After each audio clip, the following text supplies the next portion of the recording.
السلام عليكم. اليوم جايب لكم حل لمشكلة أغلب اللي عندهم سيارات لكسس أو جي ام سي لابد تكون مرت لهم المشكلة، اللي هي السنسور حق الكفرات، حساس الكفرات. الأغلب تلاقيه متولى عنده، والسبب تروح تكشف يقول لك والله حساس عطلان.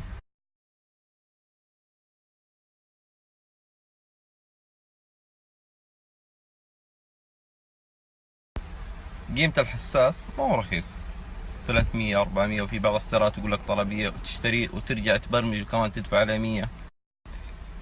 طبعا الحل اللي انا جبت لكم تكلفته كله ما حيكلفك يمكن ل 40 ريال، والموضوع مرة سهل. طبعا تختلف، في سيارات 4 حساسات وفي بعضها 5. الخامس بالعادة يكون اللي هو الكفر الاحتياطي للسبنة. السيارة أنا عندي 5 حساسات، وهذه القائمة حقت الضغط الكفرات، تلاحظون 250 240. لو تلاحظون اللي هو أول واحد طلعت لك كتابة تشيك، يعني الكمبيوتر مو قادر يقرأ الحساس هذا ومو هو موجود. بصراحة بعد بحث اكتشفت انه كفر السبير اللي هو اللي مو شغال. طبعا في بعض السيارات ما تجيك فيها شاشة، تضطر الى تكشف بجهاز. طبعا كشف حق جهاز اللي هو بس يبين لك الحساس الكفر الخران مو غالي، يمكن ب 40 ريال حسب. يعني في الليكسس ما يحتاج.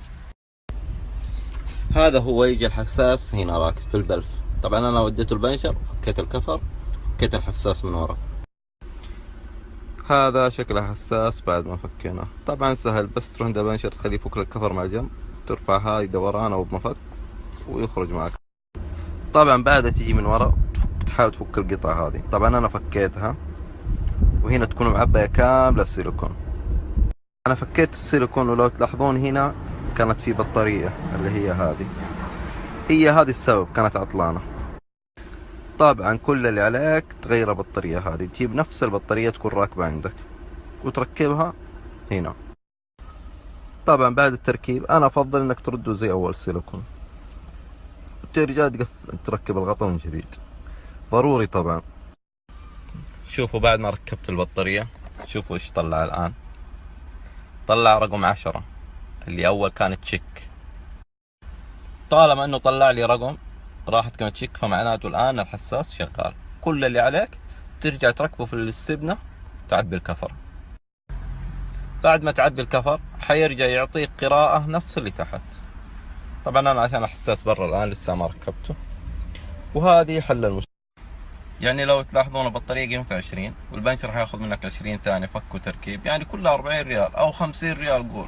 أحسن ما تغير حساس ب 300. إن شاء الله وصلت المعلومة كويس. طبعا مشاكل الحساسات 90% اللي هي البطارية هذه، يعني التكلفة كلها 50 ريال بكثير، أحسن ندفع 400 ريال. يا شباب جاني أكثر من سؤال على السناب اللي فات موضوع تصليح حساس. ترى ما يقتصر على جي ام سي ولا لكسس، أي سيارة فيها حساس نفس المشكلة. انا قبل اجرب الطريقه صراحه صلحت بحث عليها في مواقع اجنبيه، وشفتهم مصلحينها وناجحه على اكثر من سياره، يعني مو شرط جي ام سي ولا لكسس.